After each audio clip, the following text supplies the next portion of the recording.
Sunrise JDS. Hello बच्चों, आपके जो यूट्यूब चैनल है सनराइज जेडीएस, इस पे 9 से 12 तक की क्लासेस आ रही है और आपको पता है कंपटीशन की क्लासेस भी आ रही है मैथमेटिक्स की। तो हमारा इंटरमीडिएट का रे ऑप्टिक्स चल रहा था पार्ट 2, जिसका आज लेक्चर नंबर 7 है। कल तक की क्लास में हमने सीखा था टोटल इंटरनल रिफ्लेक्शन। तो आज हम सीखेंगे refraction of light by spherical surface. तो आज का जो टॉपिक है बच्चों वो हमारा है क्लास 12th के फिजिक्स का जो टॉपिक है हमारा वो है, यूनिट हमारी चल रही है बच्चों रे ऑप्टिक्स, और जिसका लेक्चर नंबर 7 है। और आज का जो टॉपिक है वो है refraction of light by spherical surface. Refraction of light by spherical surface, इसके लिए हम डेरिवेशन करने वाले हैं बच्चों। ये बोर्ड की दृष्टि से वेरी मोस्ट इंपोर्टेंट डेरिवेशन है। n2/b minus n1/u is equal to n2 minus n1/r, जहां n2 और n1 रेयर और डेंसर मीडियम के रिफ्रैक्टिव इंडेक्स है, v इमेज की डिस्टेंस है, u ऑब्जेक्ट की डिस्टेंस है, r क्या है, रेडियस ऑफ कर्वेचर। r क्या है बच्चों, रेडियस ऑफ कर्वेचर। तो हम समझते हैं ये डेरिवेशन आपको, हमें ये डेरिवेशन को क्या करना है, प्रूव करना है। देख तो बच्चों स्फेरिकल सरफेस जो होते हैं हमारे, अब हमें ये समझना है ये जो डेरिवेशन है वो दो सरफेस की वजह से होगा। तो स्फेरिकल सरफेस जो होंगे वो दो तरह के होंगे। एक सरफेस होगा बच्चों कोनकेव, कोनकेव सरफेस होगा। एक सरफेस होगा अपना कॉन्वेक्स। तो यहाँ पे जो सरफेस होंगे वो दो सरफेस होंगे, एक तो कॉनकेव होगा और एक कॉन्वेक्स होगा। आप जानते होंगे ये जो कॉन्वेक्स सरफेस जो होता है वो, उसकी जो शेप होती है वो आउटर साइड में होती है, इसकी शेप आउटर साइड में होता है। और कॉनकेव सरफेस जो होता है वो अंदर की तरफ होता है। कॉनकेव सरफेस अंदर की तरफ होता है और कॉन्वेक्स सरफेस बाहर की तरफ होता है। तो अब हमें ये जो डेरिवेशन है वो दोनों से करना है। तो हम सबसे पहले करेंगे कॉन्वेक्स सरफेस के लिए। कौन से सरफेस के लिए करेंगे इसे, कॉन्वेक्स सरफेस के लिए। देखिएगा आपके सामने मान लेते हैं हमारे पास ये कोई कॉन्वेक्स सरफेस है, स्फेरिकल कॉन्वेक्स सरफेस है। क्लियर है जी, जिसका मीडियम डेंसर मीडियम है, और आप जानते हैं ये पॉइंट पोल है। क्लियर है, और ये आपका है कहीं सेंटर है सी। एक ऑब्जेक्ट है पॉइंट ओ पे, एक ऑब्जेक्ट है। इस ऑब्जेक्ट से एक लाइन ड्रॉ कराएंगे पैरेलल, ये सी और पी को होके पास करेगी। एक लाइन आपकी ये गई, ठीक है। तो जो पी और सी से होके जाती है लाइन, वो कैसी जाती है, सीधी चली जाती है। इसका कोई डेविएट नहीं होता, इसका कोई रिफ्लेक्शन नहीं होता। दूसरी एक लाइट रे और लेकर आएंगे हम, ये गई आपकी दूसरी लाइट रे। क्लियर है, ये जो बाहर ऑब्जेक्ट है ना ये रेरर मीडियम है, ये वाला जो मीडियम है वो रेरर मीडियम है। और रेरर मीडियम का अपवर्तनांक हमने n1 पढ़ लिया, रिफ्रैक्टिव इंडेक्स। ये डेंसर मीडियम है, डेंसर मीडियम है, इसका रिफ्रैक्टिव इंडेक्स क्या पढ़ लिया, n2 पढ़ लिया। अब ये तो दूसरी लाइट रे हमारी गई है, ये इस वाले पॉइंट पर इंसिडेंट हुई है, मान लेते हैं इसका पॉइंट m है। ये पॉइंट क्या है, m है। इस पॉइंट m को पॉइंट ऑफ इंसिडेंस बोल लेंगे, और इसके लिए हमें लेना है नॉर्मल। क्या लेना है, हमें लेना है इसके लिए नॉर्मल। तो बच्चों इसका नॉर्मल कहां से आएगा, ध्यान देंगे आप, इसके लिए नॉर्मल हमें लेना है। तो नॉर्मल हम लेंगे सी से। नॉर्मल जो लिया जाता है वो कहां से लिया जाता है, सी से लिया जाता है। स्फेरिकल सरफेस में नॉर्मल सेंटर से लिया जाता है। तो ये लाइन है हमारी नॉर्मल, कौन सी लाइन है, नॉर्मल। तो यह लाइन होगी हमारी नॉर्मल। इंसिडेंस रे और नॉर्मल इनके बीच जो एंगल बनता है उसको हम पढ़ते हैं आई। ये हो गया एंगल आई।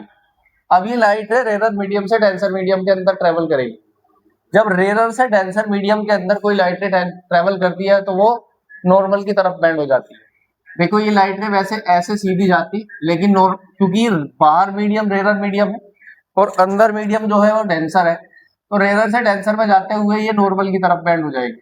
तो ये लाइट रे कुछ इस तरह से बेंड होगी और आगे जाके इस पहली वाली लाइट रे पे यहाँ इंटरसेक्ट हो जाएगी। और जब दो लाइट रे रिफ्रैक्शन के बाद इंटरसेक्ट होती है उसी पॉइंट पे होता है इमेज। तो यहाँ पॉइंट पे होगा इमेज। ओ से पी तक ये आपका ऑब्जेक्ट है, ये आपका ऑब्जेक्ट है, ये आपका ऑब्जेक्ट है। तो ऑब्जेक्ट की डिस्टेंस ये होती है बच्चों u, और सी से पी तक की डिस्टेंस ये होगी r, रेडियस ऑफ कर्वेचर। और पी से आई तक की डिस्टेंस ये होगी v, इमेज की डिस्टेंस, इसे पढ़ेंगे हम क्या, इमेज डिस्टेंस, ठीक है।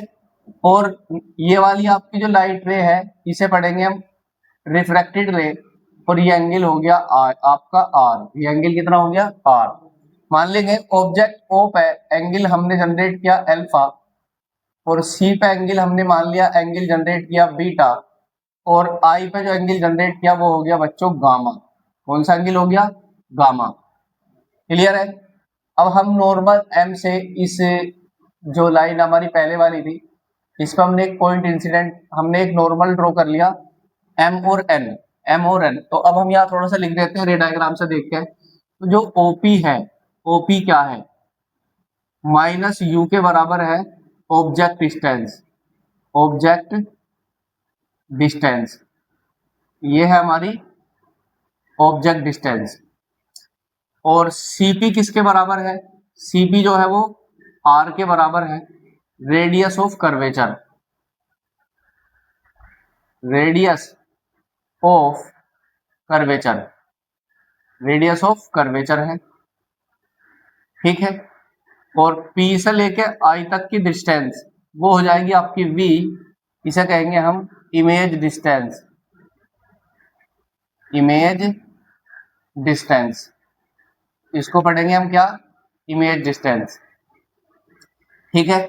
और जो मान लेते हैं M और N, M और N मान लेते हैं ये H है, हाइट है, और ये इसकी इस लाइन के ऊपर है तो ये पॉजिटिव होगा। क्लियर है।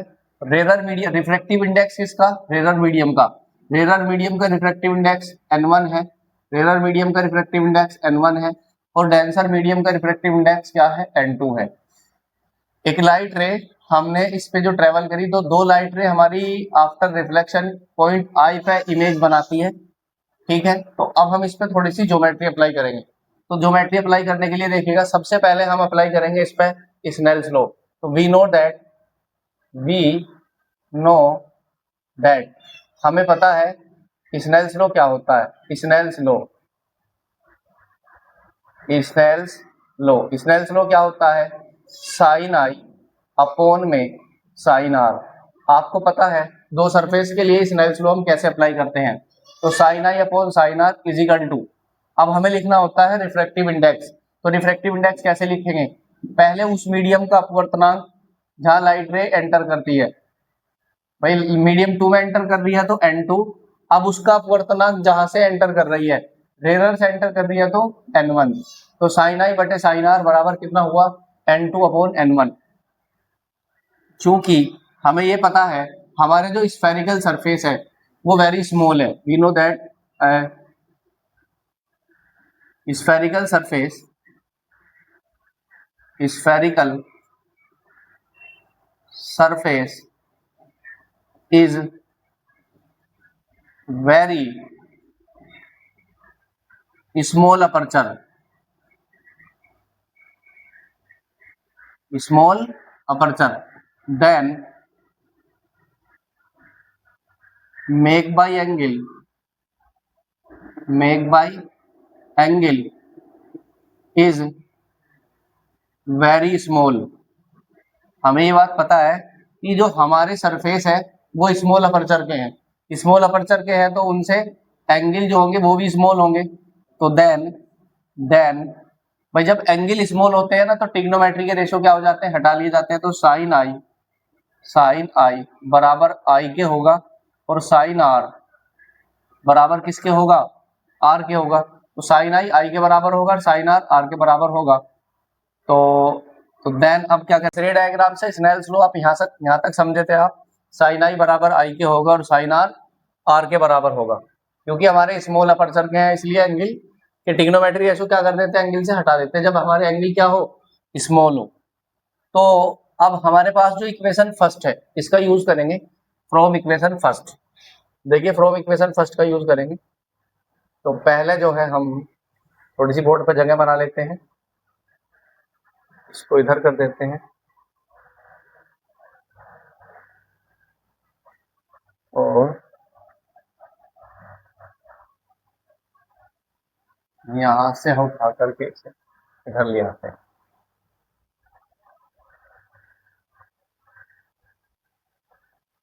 ठीक है जी।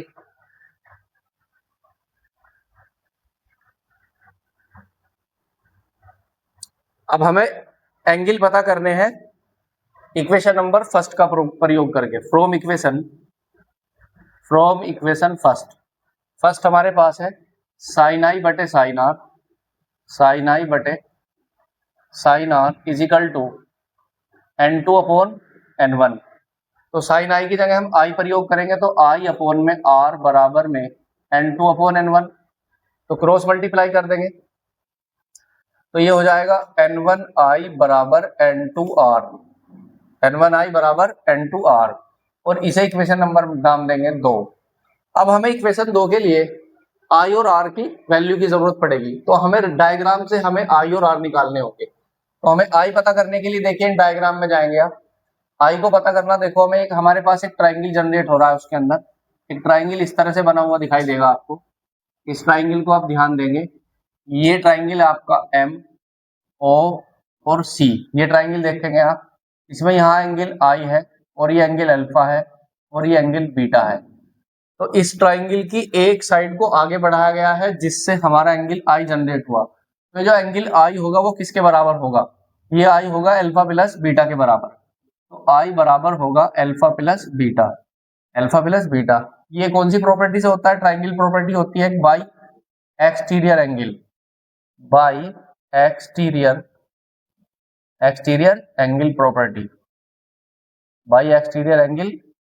प्रॉपर्टी।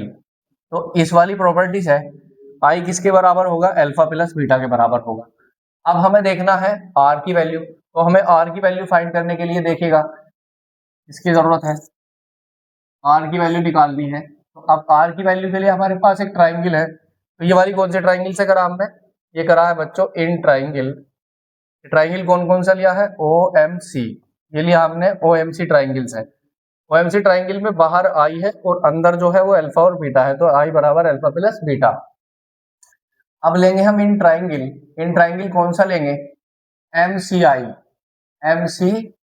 इस वाले ट्राइंगल को लेंगे। तो इस वाले ट्राइंगल को लेने के लिए ये साइड इस तरह से है और ये कुछ इस तरह से है, तो हमने इसे इस तरह से किया हुआ है और ये साइड आगे ऐसे बढ़ाई गई है। तो यहाँ जो एंगल होगा वो R है, ये आपका बीटा है और ये आपका अंदर क्या है? गामा है।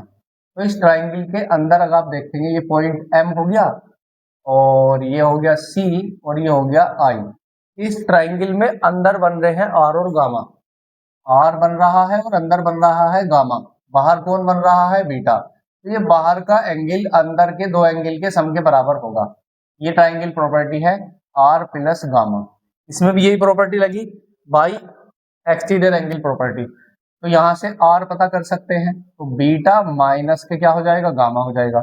अब हम क्या करेंगे, यहाँ से I पता हो गया, देखो ये हमारे I की वैल्यू आ गई और ये किसकी वैल्यू आ गई? R की। I और R की वैल्यू हम कहाँ रख लेंगे? हम I और R की वैल्यू को इक्वेशन नंबर 2 में रिप्लेस कर देंगे। तो यहाँ लिख देंगे पुटिंग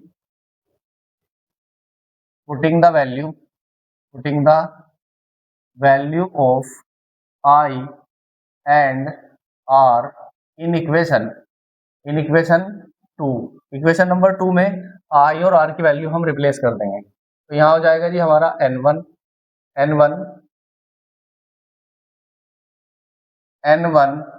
I की जगह क्या लिखेंगे? अल्फा प्लस बीटा बराबर N2 R की जगह लिख देंगे हम क्या? Beta minus gamma. इसके अंदर गुणा करेंगे तो N1 alpha plus N1 beta बराबर N2 beta minus N2 gamma.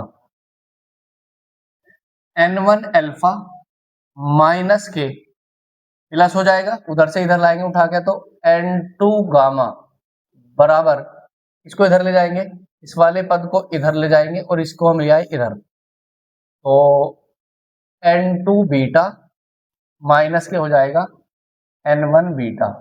देखिए ध्यान से जरा, N1 अल्फा उधर से इस पद को ले गए उठा के plus N2 gamma, N2 beta इस वाले पद को उधर से इधर ले गए तो माइनस N1 बीटा। यहाँ से बीटा कॉमन आ रहा है तो भाई N1 alpha plus N2 beta N2 gamma, sorry N2 gamma बराबर N2 माइनस N1 और बाहर हो गया बीटा। इसको इक्वेशन नंबर हम नाम दे देंगे 3। अब हमें क्या करना है, इस रे डायग्राम से अल्फा बीटा और गामा की वैल्यू को फाइंड करना है। अल्फा बीटा और गामा की वैल्यू को क्या करना है, फाइंड करना है। तो देखिएगा अल्फा बीटा और गामा की वैल्यू फाइंड करने के लिए हम क्या करेंगे, अल्फा बीटा और गामा की वैल्यू फाइंड करेंगे इस ट्राइंगल से। तो देखिएगा ध्यान से, तो हमें अल्फा की वैल्यू पता करनी है। तो देखो एक ट्राइंगल आपको दिखाई दे रहा है इसमें, फॉर वैल्यू फोर लिख देंगे, for value of alpha. Alpha की वैल्यू पता करने के लिए हमारे पास एक ट्राइंगल है बच्चों, कौन सा, ओ एम ओ एन, ये वाला ट्राइंगल देखेंगे आप, एम ओ एन, ये वाला ट्राइंगल देखेंगे आप ध्यान से, एम ओ एन, ये वाला ट्राइंगल आप देख पा रहे होंगे। अल्फा की वैल्यू पता करनी है तो हमें इस वाले ट्राइंगल को देखना है। तो अल्फा के सामने ये परपेंडिकुलर हो गया और ये बेस हो गया, अल्फा के सामने ये परपेंडिकुलर हो गया और ये बेस हो गया। तो परपेंडिकुलर अपॉन बेस, तो ये होता है tan alpha, tan tan alpha बराबर क्या होता है, perpendicular upon base M N upon में ओपी, एम एन अपॉन में ओपी। और हमें पता है, मैंने यहाँ पहले लाइन लिख दी थी कि ट्रिग्नोमेट्री के रेशो हटा दिए जाते हैं, तो ये अल्फा के बराबर होगा, एम एन हमने एच के बराबर लिखा है और ओपी माइनस यू के बराबर लिखा है। तो अल्फा जो आया वो किसके बराबर आ गया, एच अपॉन यू के बराबर आ गया। अब हमें देखना है बीटा, अब हमें बीटा निकालना, तो देखो बीटा जो है वो ये वाला ट्राइंगल है, बीटा के लिए हमें ये वाला ट्राइंगल देखना होगा।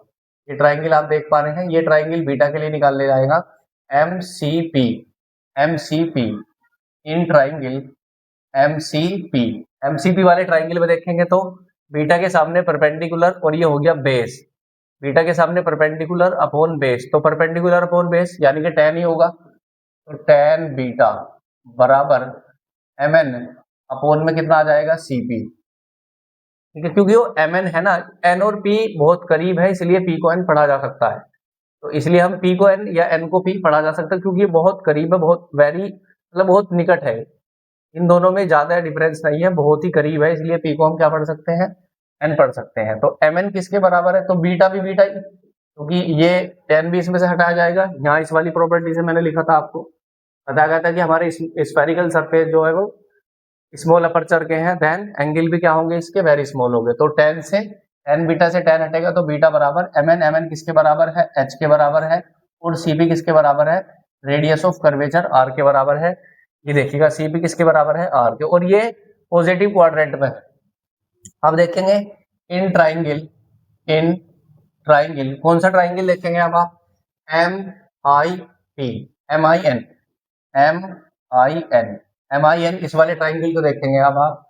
तो गामा के सामने ये परपेंडिकुलर हो गया और ये बेस हो गया, तो टेन गामा बराबर, टेन गामा, टेन गामा बराबर किसके होगा, गामा के ही होगा, और ये किसके बराबर होगा, एम एन बटे में, ये हो जाएगा पी आई, एम एन बटे में पी आई, तो गामा बराबर हो गया एम एन एच के बराबर हो गया और ये वी के बराबर हो गया। तो अब हमें देखिएगा, हमारे पास अल्फा की वैल्यू ये है, अल्फा की वैल्यू ये है, हमारे पास बीटा की वैल्यू ये है आ गई, और हमारे पास गामा की वैल्यू ये आ गई, देखो जिसको मैंने अंडरलाइन किया, अल्फा ये रहा, बीटा ये है और गामा ये है। अल्फा और बीटा और गामा इन तीनों की वैल्यू हम इक्वेशन नंबर 3 में रिप्लेस कर देंगे।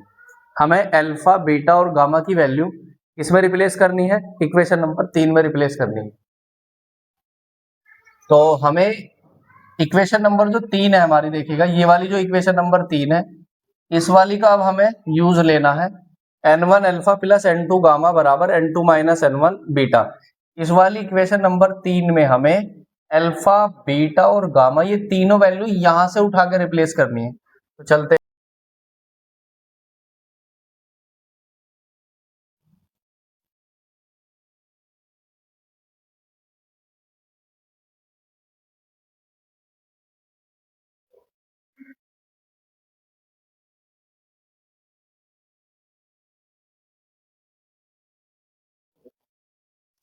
देखिएगा हमें इक्वेशन नंबर 3 है हमारे पास, इक्वेशन नंबर 3, इक्वेशन नंबर 3 क्या है, N1 alpha plus N2 gamma बराबर N2 माइनस N1 इंटू में बीटा। बस हमें इसकी वैल्यू रिप्लेस कर देनी इसमें, अल्फा बीटा और गामा की। तो N1 अल्फा की जगह देखो क्या लिखेंगे, माइनस के H अपोन में U प्लस N2 माइनस के H अपोन U, N2 किसकी जगह है, N2 गामा, गामा कितना हमारे पास H upon V, H upon V is equal to N2 minus N1 और ये हो जाएगा बीटा, और बीटा की जगह हो जाएगा H अपोन में R। H देखिएगा यहाँ भी है, यहाँ भी है और यहाँ भी है, तो तीनों H कॉमन ले लेंगे, तो यहाँ से H कॉमन ले लिया हमने, तो यहाँ बचेगा माइनस N1 अपोन में U, यहाँ माइनस बच रहा था, प्लस में N2 अपोन में V बराबर N2 माइनस N1 और ये हो गया H अपोन में हो गया R। इस H से H कैंसिल हो गया, इसको थोड़ा सा सिक्वेंसली लिख देंगे, तो N2 अपोन में V माइनस में N1 अपोन में U बराबर N2 माइनस N1 अपोन में R। यही हमारा फॉर्मूला है स्फेरिकल सरफेस के रिफ्रैक्शन ऑफ लाइट के लिए। स्फेरिकल सरफेस जो है N2 रेयर डेंसर मीडियम का रिफ्रैक्टिव इंडेक्स है, और करके हम इसे ऐसे लिख सकते हैं, N2 जो है वो N के बराबर होगा, और मान लेते हैं N1 1 के बराबर है। क्यों है ऐसा, N2 किसी मीडियम का रिफ्रैक्टिव इंडेक्स है, N1 ऑब्जेक्ट जो है वो रेयर मीडियम में यानी एयर में है, एयर के लिए वो N 1 होता है। तो ये फॉर्मूला कुछ इस तरह से आ जाएगा, N अपोन में V माइनस 1 अपोन में U बराबर N माइनस 1 अपोन में R। That's all. ये वेरी इंपॉर्टेंट क्वेश्चन है, बोर्ड की दृष्टि से सुपर मोस्ट इंपॉर्टेंट क्वेश्चन है, वेरी मोस्ट इंपॉर्टेंट क्वेश्चन है। इसको आप थोड़ा सा ध्यान से अगर आप इसकी 1-2 बार प्रैक्टिस कर लेंगे तो आप बोर्ड में मैक्सिमम 5 नंबर प्राप्त कर पाएंगे फिजिक्स के पेपर में। Thank you for watching video. आप लाइक करिए, शेयर करिए वीडियो को, कौन सा हिस्सा ऐसा जो आपको समझ नहीं आया कमेंट करके बताइए, और आपकी प्रॉब्लम को दोबारा सुलझाने की कोशिश करेंगे। Thank you.